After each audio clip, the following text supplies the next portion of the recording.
אומרת, הקורא את המגילה למפרע לא יצא. מה פירוש למפרע?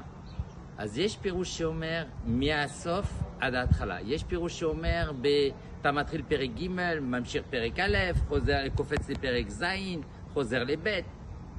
אבל למי יבוא רעיון כזה לקרוא בצורה כזאת מהסוף להתחלה?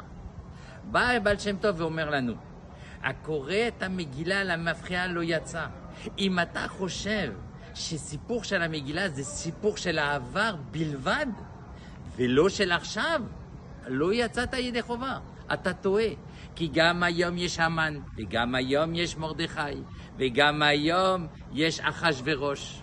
אבל מה? ב-2024 שינו שמות.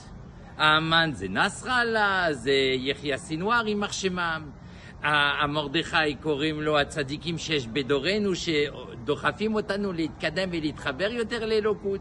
זאת אומרת, את אחשוורוש שעושה כאילו החבר שלנו, אבל בעצם הוא דואג לאינטרס שלו, אז כל אחד יודע על מי אנחנו מתכוונים. וזה הנקודה, לא להתבלבל. הסיפור של פעם זה סיפור שלנו, וגם היום אנחנו צריכים להתחבר לקדוש ברוך הוא דרך מרדכי, ואז כל אחד ואחד מאיתנו יזכה ליהודים הייתה אורה ושמחה וששון ויקר. פורים שמח.